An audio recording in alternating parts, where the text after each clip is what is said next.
A very good evening to you, ladies and gentlemen. We warmly welcome you to our Tax Talk segment brought to you by Ranaweera Associates. So, without any further ado, let me warmly welcome the managing partner, Mr. Athula Ranaweera, to conduct today's session.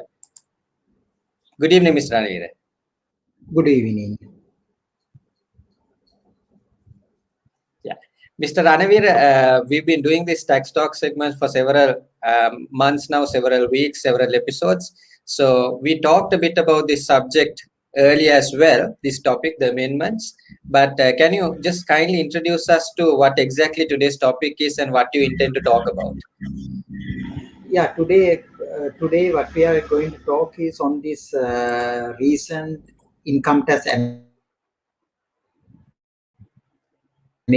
the amendments to the Inland Revenue Act by way of Inland Revenue Amendment Act number 10 of 2011.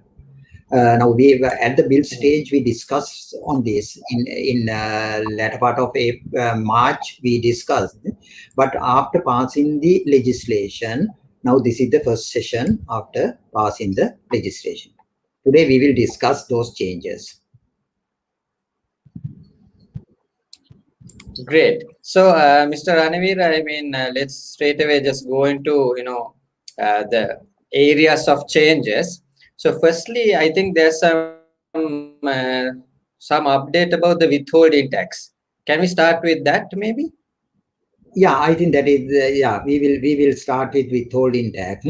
Now, Sure. before that, I would like to talk a little bit about the process of this amendment, how it has happened. Now, this amendment bill issued on 18th of March 2021. Then there were some Supreme Court fundamental right cases, and the Supreme Court determination issued on 7th of April.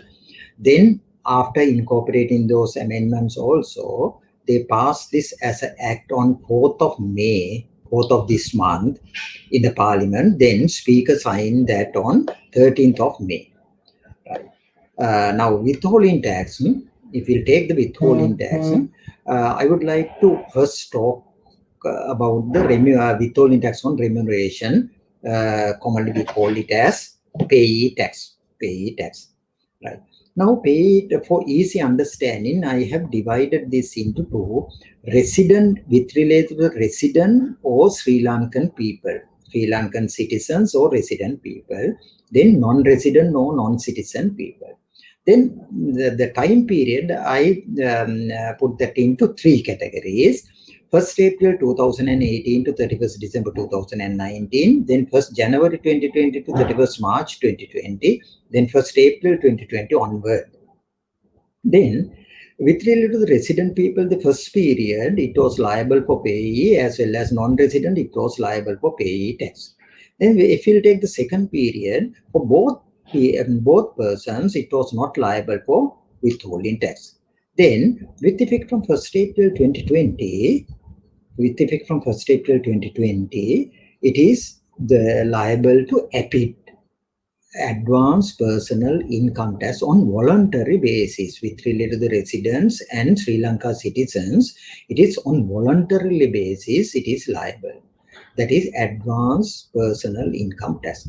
Then with related to non-residents and non-citizens, it is liable to advanced personal income tax on mandatory basis. For them it is mandatory, but for local people it is voluntary. Now then, with related to the employee terminal benefits, withholding tax liability is removed from 1st January 2020. For any person, no withholding tax on terminal benefits. Then we will talk about the other payments to residents, not the remuneration, other payments.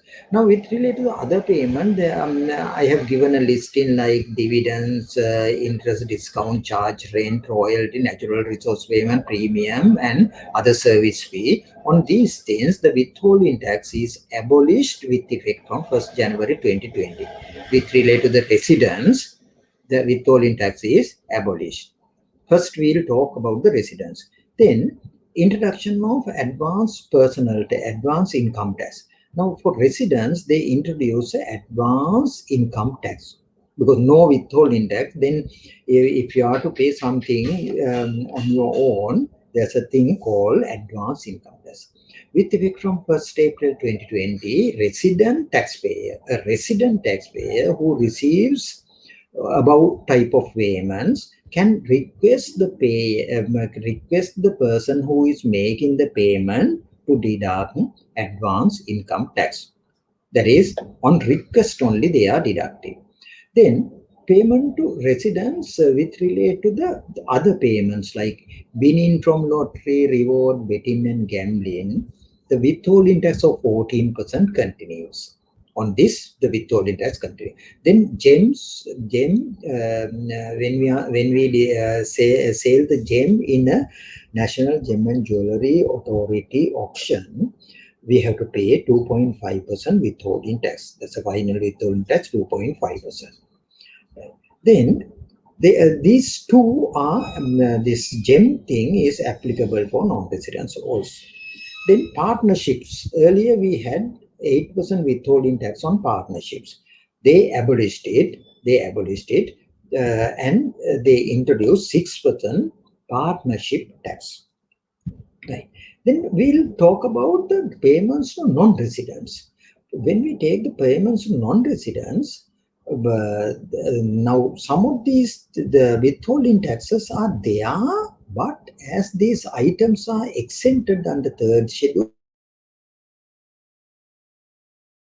need of deducting withholding tax. It's a different type of an amendment. Now, as per the withholding tax, interest and discounts liable at the rate of 5%. Then dividend charges and all liable at the rate of 14%. But these are specifically now exempted under the third schedule, therefore you need not to deduct. Then gems sold in the auction, 2.5% is applicable for non-residents also.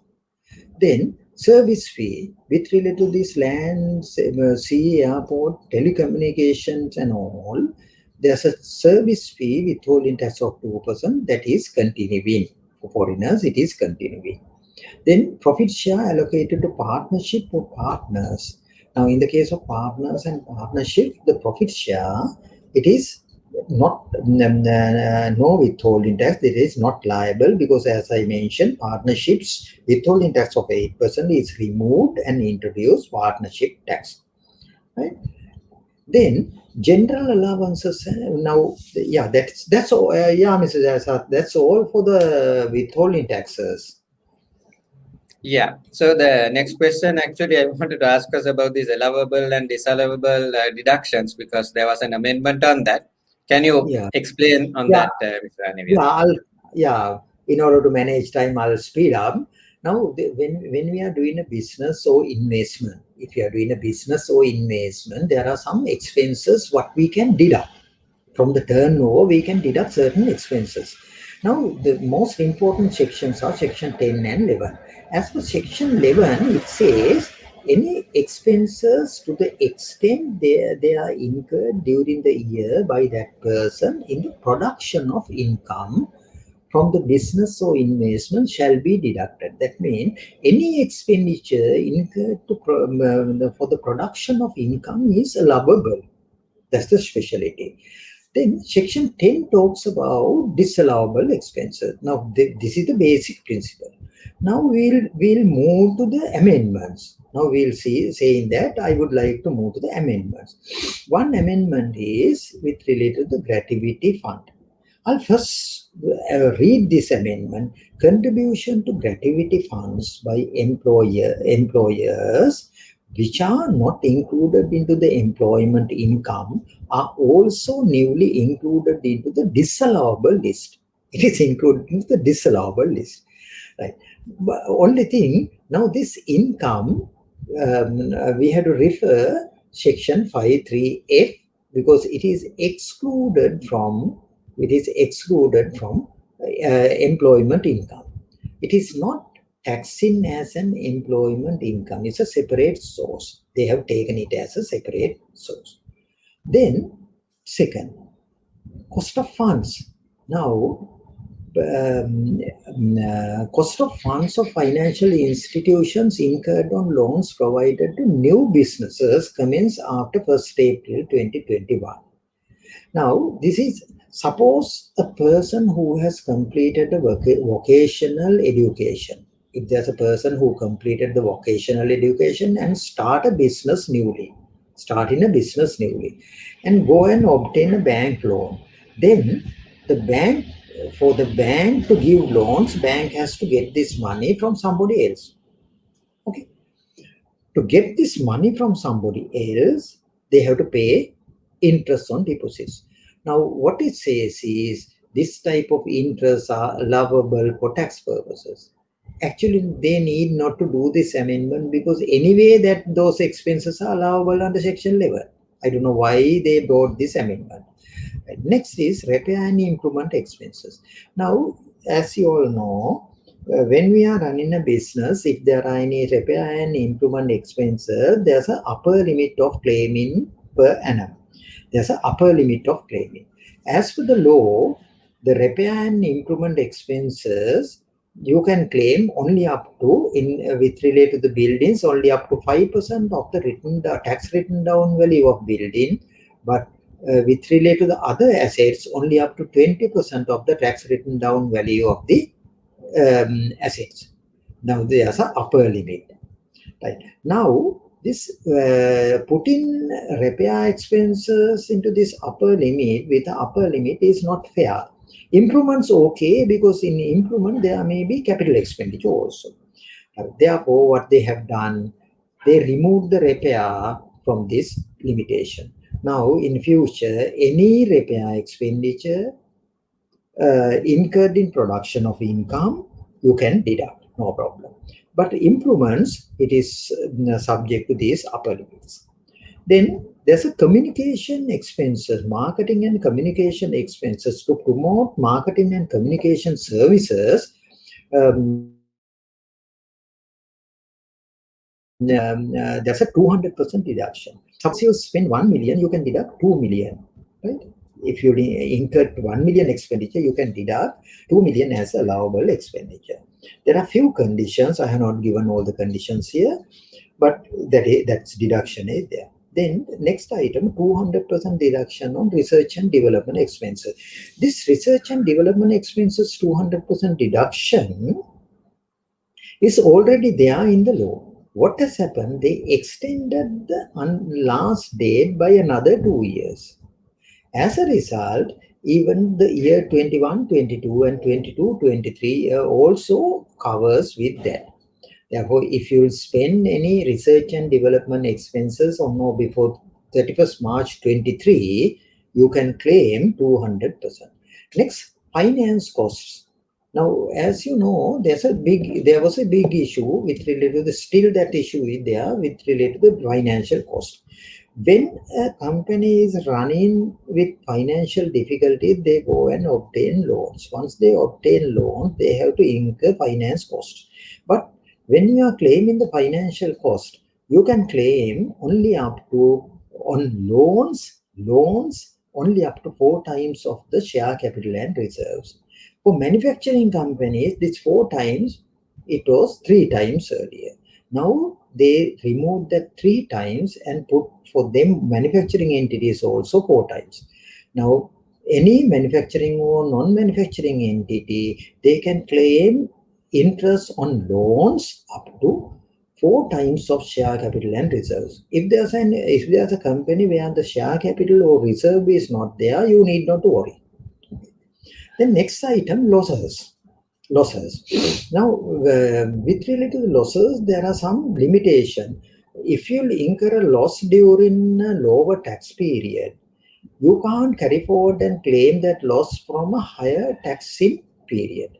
But it is not fair for SME. Therefore, what they have done, they have amended that for SME. In the case of SME, after the SME period, if they'll become a bigger company, if there are any losses brought forward from SME period, still you can set off again the subsequent income.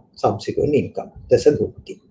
Then Next is enhanced capital allowances.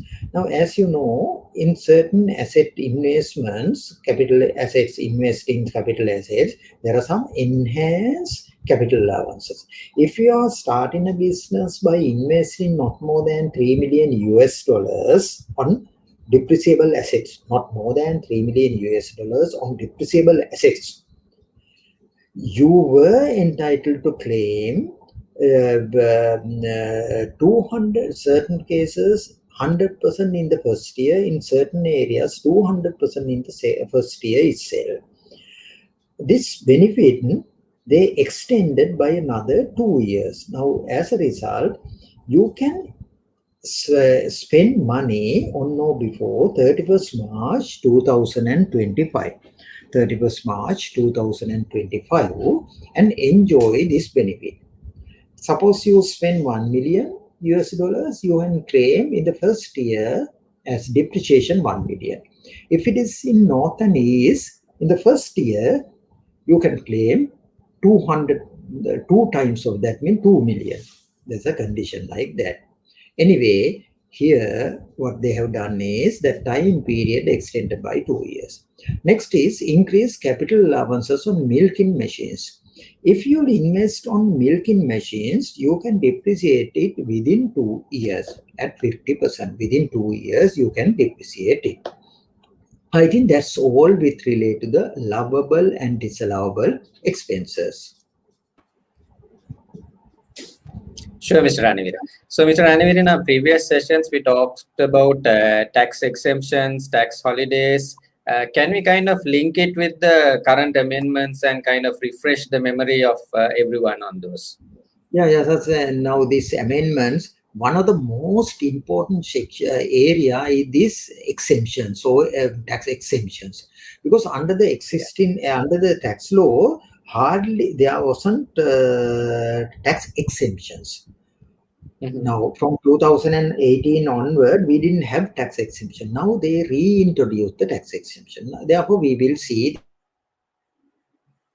Sure. I would like to break this into two parts. One is tax exemptions under Strategic Development Project Act, SDPA. Now, this Strategic Development Project Act passed in the Parliament in 2008, and it was in operation up to 2014. Then from 2014 to 2019, it was inactive. It was inactive. It was not in operation. Then again, latter part of 2019, 2020, they reactivated this act.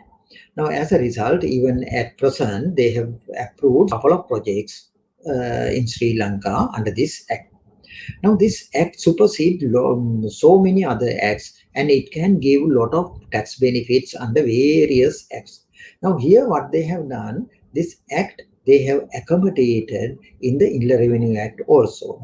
Now they are accommodating these exemptions under SDPA in the Inland Revenue Act. That's all what they have done. Then you can get these exemptions under SDPA if you have any heavy investment project. Then I'll talk about the tax exemptions under Inland Revenue Act. Under Inland Revenue Act, gain on realization of lands when we sell lands to real estate investment trust. Now, as you all know, in Sri Lanka, in the apartment industry, there are a lot of issues in the apartment industry. There are a lot of apartment companies who has cheated their clients. They advertised, they did certain development, then collected money, but they couldn't complete the project. And ultimately, the prospective buyers the clients are in a difficult situation. Now, realizing this situation, government thought best thing is to allow these entities amalgamate or to form some type of a unit trust to do this real estate business called Real Estate Investment Trust. Then various companies who are in apartment or the project property development, they can get together, form a real estate investment trust, list that company in the Colombo stock market, then transfer their assets. Now, existing projects are there, partly constructed projects or lands which purchased. They transfer these assets to that new trust. Then the new trust can do the project. With this combination, other people also will invest in the market, then they can do the business. Then the issue is when existing company transfer their assets to this trust, at the time of transferring these assets, these people have to pay income tax on that. Normally the business income tax, not the capital gain, because these are business asset, then business income. Whether it is business income or capital gains, they have to pay those taxes. Now, under this section, they have removed that tax liability. Then freely they can transfer their assets to the trust and buy units of a trust. Right. Then next, any amount derived by a non-resident person, as a payment for aircraft, software license, or other related services from Sri Lankan Airlines Limited. Now, this is they are only for non-resident persons. If they'll supply these things to the Sri Lankan Air, then the money what they are getting is tax-free. Next is the gain and profit earned or derived by any person from these businesses. There are several listed businesses. Any person, whoever the person who is running this business, the profit is tax-free. Agro farming, it is exempted for 5 years, effective from 1st April 2019. 5 years. Then, if you use your agro farming produce for your agro processing business, then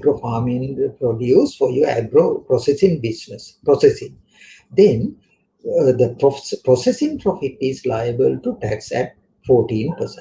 But even in that case, if you yourself doing the processing, out of the processing profit, 25% made tax-free.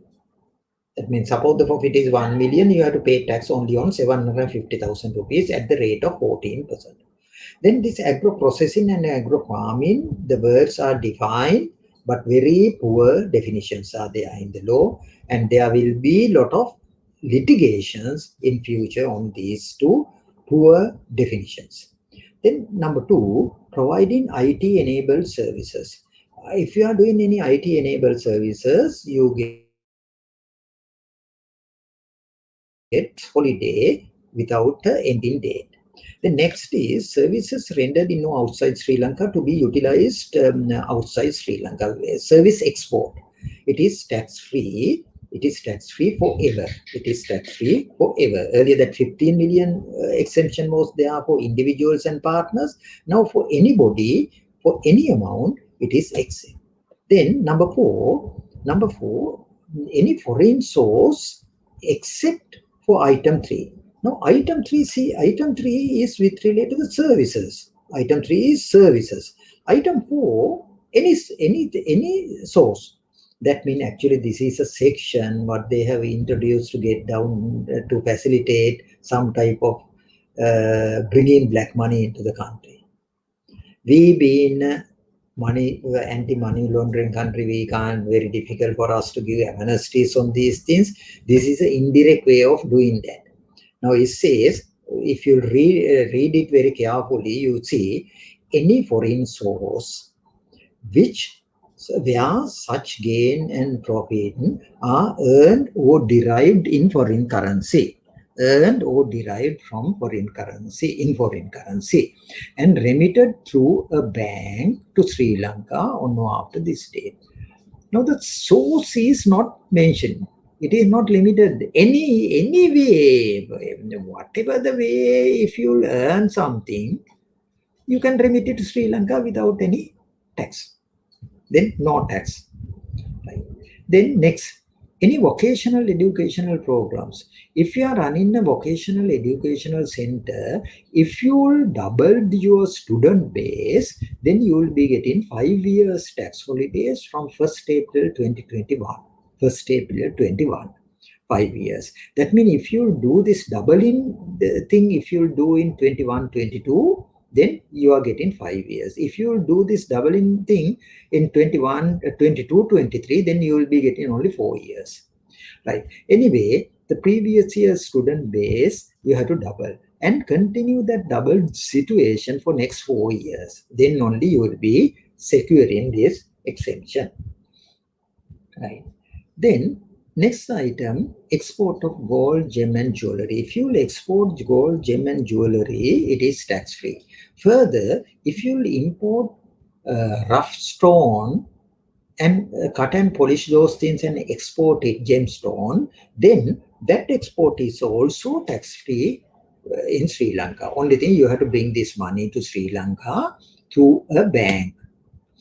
Then next, amounts derived by here any non-resident person from laboratory services or standard certification. If a foreign party, non-resident person, it may be a company or individual or whoever it is, come and do standard certification business or laboratory service business in Sri Lanka, that income is totally tax-free for them. Then next, religious institutions on grants and donations made tax-free. The next item, gain and profit received or derived from businesses. Certain business profits they made tax-free. Now we'll see what are the businesses. It has to be a new undertaking. It has to be a new undertaking commenced after 1st April 21. By whom? By with certain by a person. That means any person. Business to be started after 1st April 21.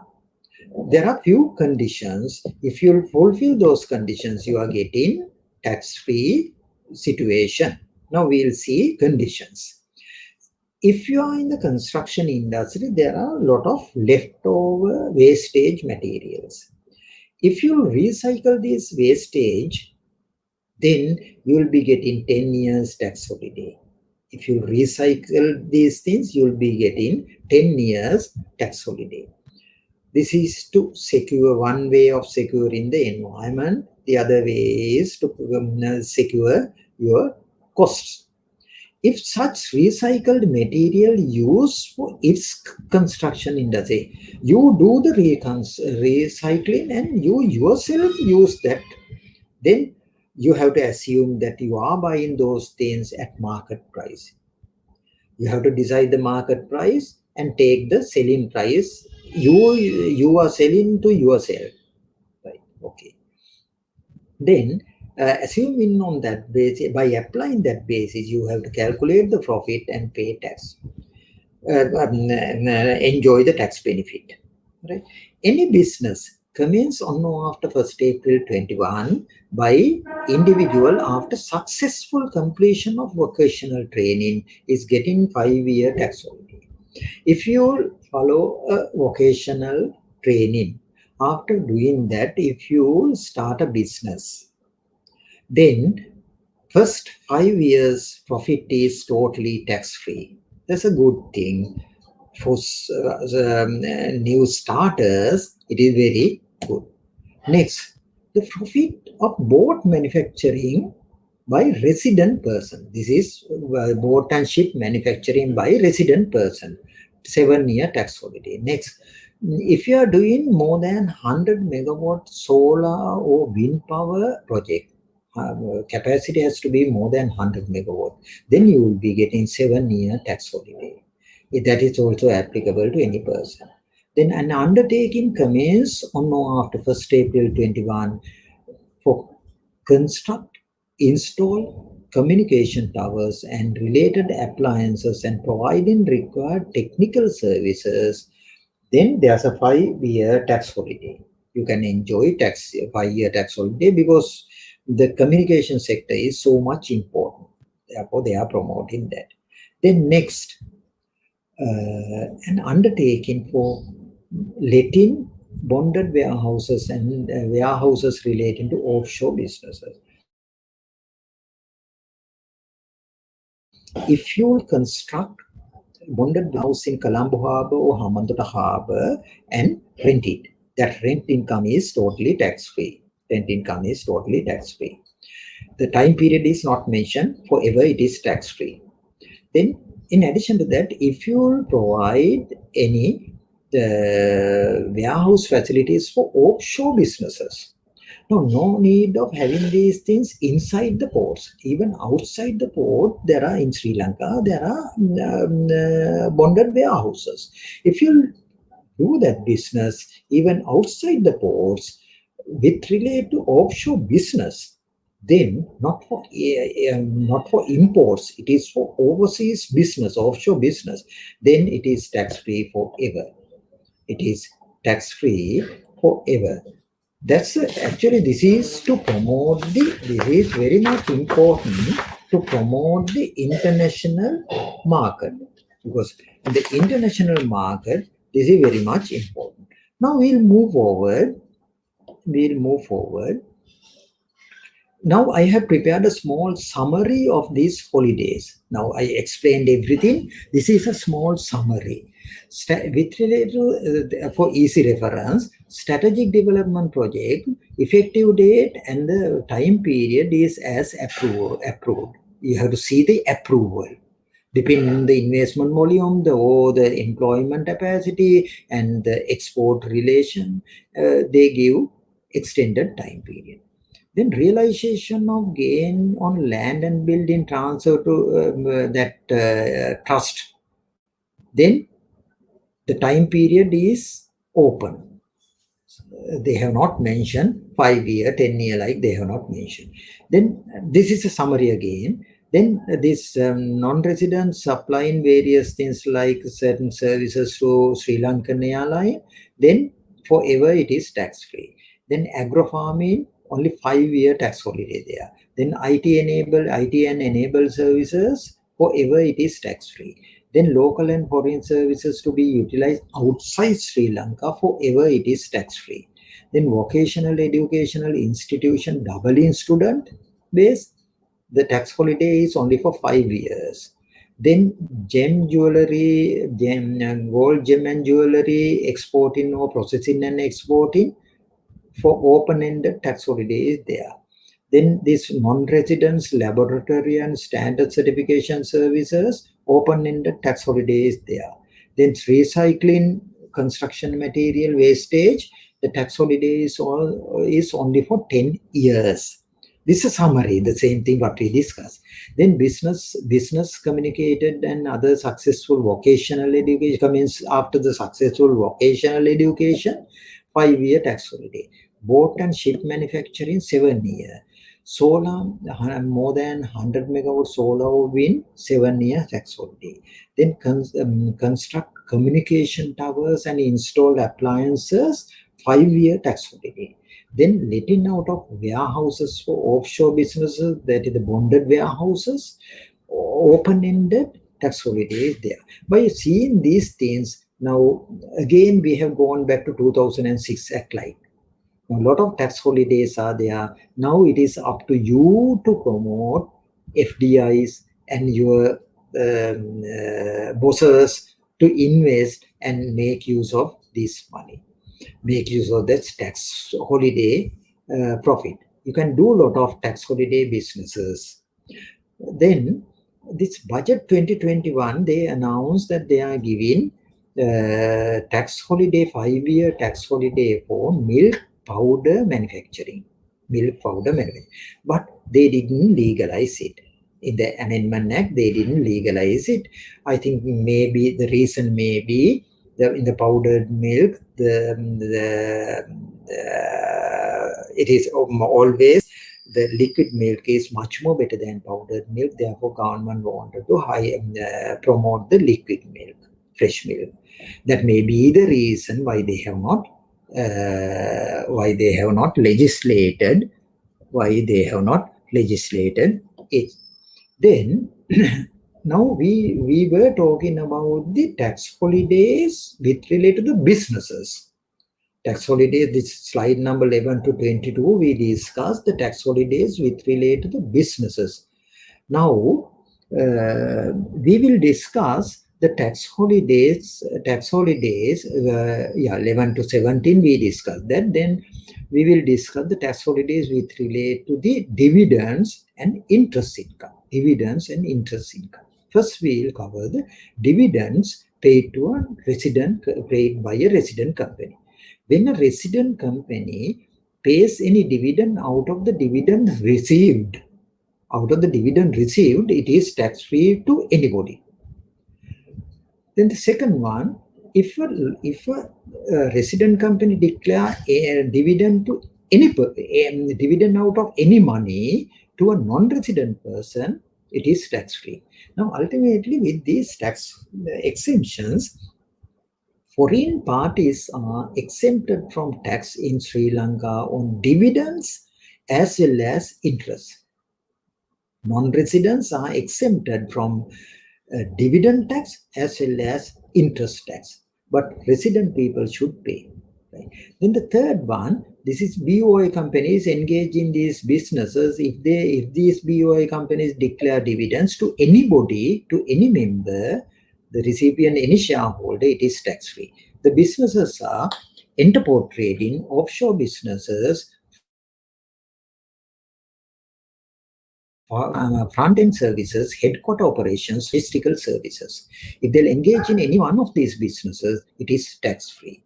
Then you have to say, I have put a special remark to say item 1, 2, 3 are independent. These are not dependent things, these are independent.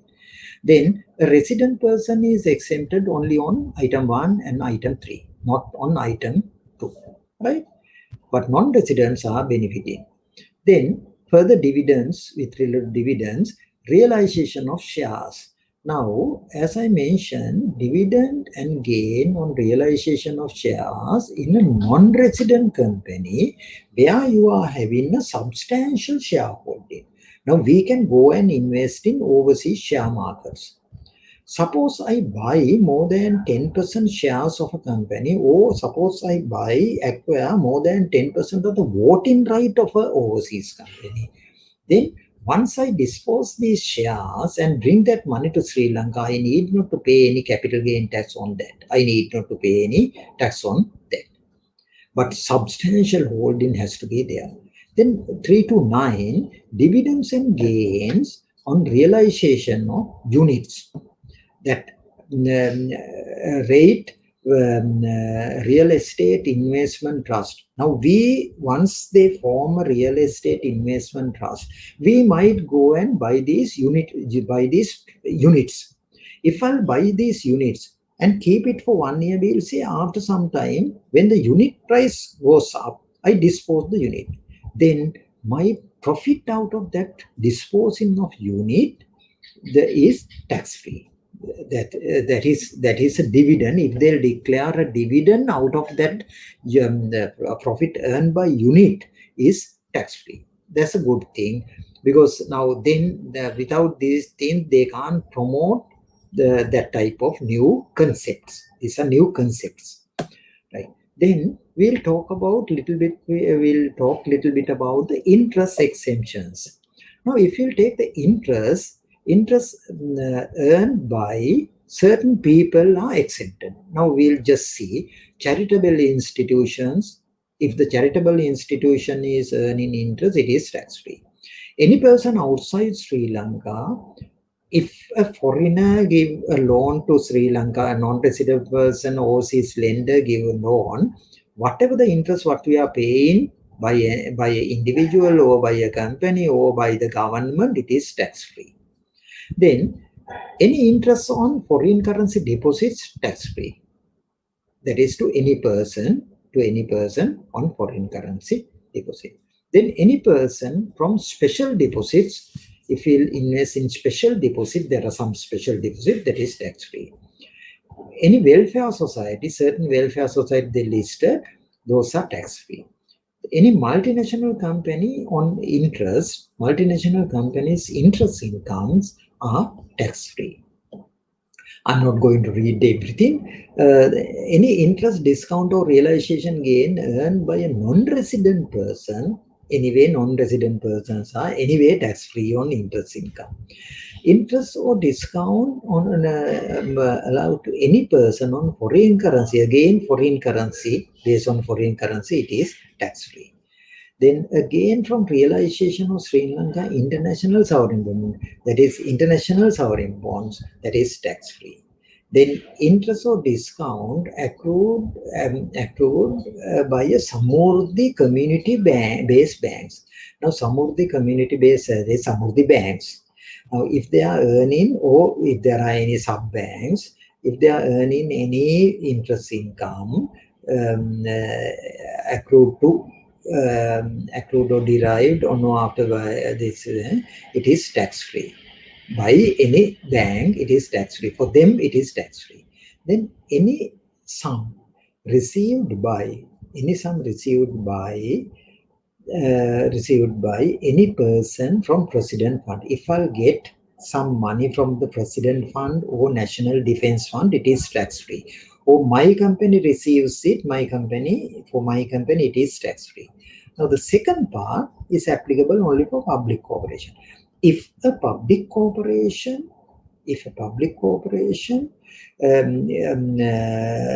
gets some money out of the funds voted by Parliament, or consolidated fund, or loan arranged through the government, that money is tax-free. That is, that interest is tax-free. If they are getting anything, that sum is not only the interest, it is the entire amount is tax-free. Even I put this under interest, it is the amount, right? It is tax-free. Then I have put a small further explanation, which I have already mentioned. Even a company declares a dividend out of its exempt profits, except for those few BOI companies what we discussed. In all other cases, the resident persons are liable to income tax.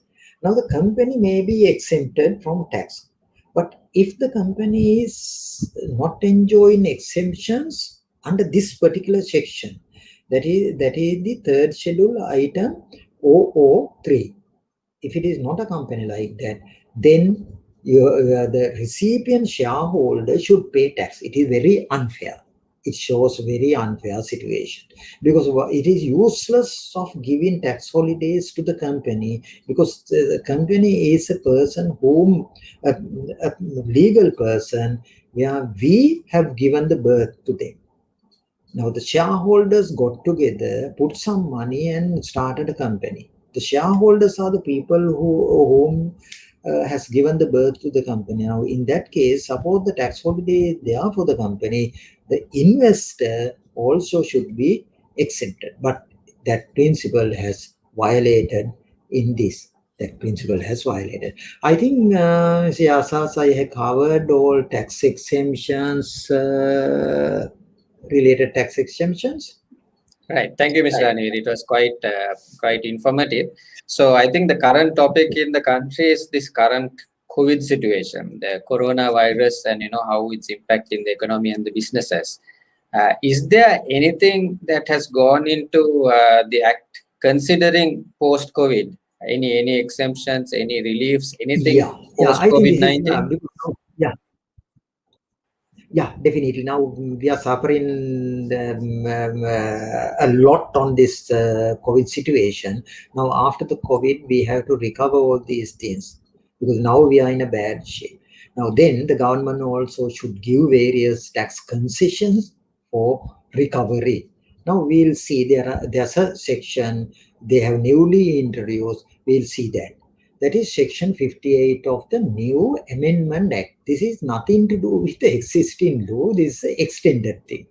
Now, they have not correlated this new section 58 with the existing act. This totally separately they brought it. Anyway, this is also part and parcel of the Inland Revenue Act. ultimately, right? It says post-COVID-19 economic recovery special tax relief section. Now, under this, now if we have any SME sector person, maybe a company or an individual or a partnership or a trust, no problem. If that person covers with the definition of SME given in section 195, if it is a SME, whether company, partnership, trust or individual, suppose that taxpayer is having any arrears tax for a period prior to 1st April 2019. Any period prior to 1st April 2019, if there are any arrears taxes, all those arrears taxes to be write off by the Commissioner General. It's a peculiar situation. You need not to apply even. The Commissioner General should write off those arrears taxes. But there's one condition. If this arrears is because of your declaration, then he won't write off. Now we'll say some taxpayers, what they are doing, they fill and file the tax return. But they don't pay the tax. Now in such a situation, the Commissioner General can't write off. But in any other case, suppose you have not filed the return, now you can file the return. Commissioner General has to write off it. Right? You file, the Commissioner General can't check all these things. He can just write off. But only thing, there are conditions. One is, as I mentioned, it shouldn't be as per the return. That is one thing. The second thing, if there are, before writing off, if there are any overpaid taxes where we have claimed a refund, first Commissioner General should write off that refund due against the taxes to be written off. Only the balance part he can write off. Right? Only the balance part he can write off. Then at the same time, Commissioner General can't take any legal action or any action of, or Assistant Commissioner can't take any action of taking the recovery action or issuing assessment or amending assessment. All these are prohibited. But only thing, this shouldn't be, the taxpayer should not be doing that as a fraud, willful neglect or willful neglect. If the Commissioner General or Assistant Commissioner General is in a position to prove that it has happened due to a fraud or willful neglect, then the Commissioner General shouldn't write off that tax. Right? Anyway, if you are in the practice, you see whether you have any clients who can enjoy this benefit. And if there are clients who can enjoy, if Commissioner General take any action against this person, you can quote this section and wait without paying. Commissioner General shall write off. Right? Say then if you have not filed the tax return for 1928, you can file the tax return by 30th June of this year. By end of next month, you can file the tax return.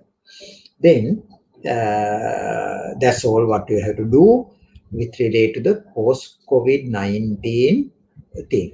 I think that is sufficient with relate to that is what they have given with relate to post-COVID benefits.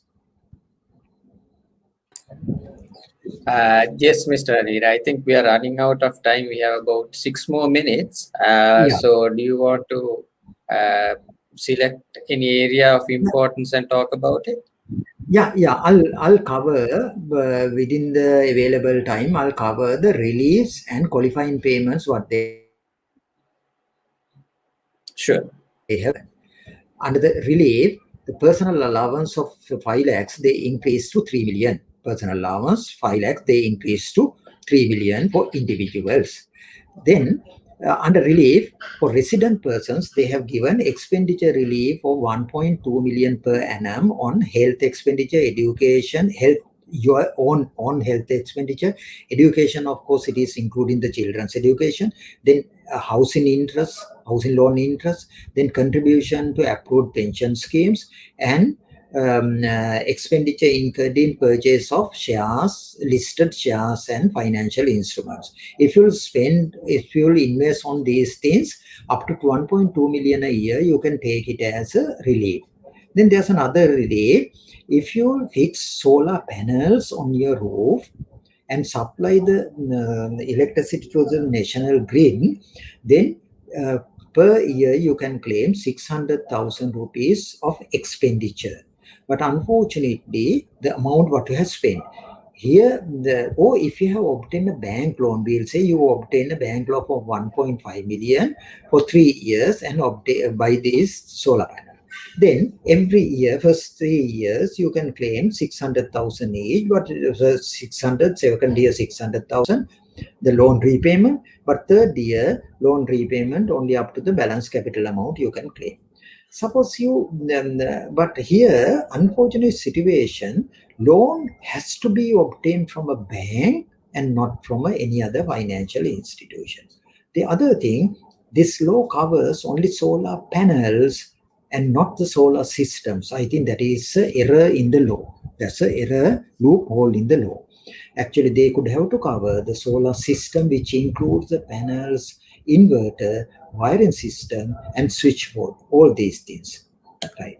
Next, qualifying payments. Now, qualifying payments, they introduce newly qualifying, a couple of qualifying payments.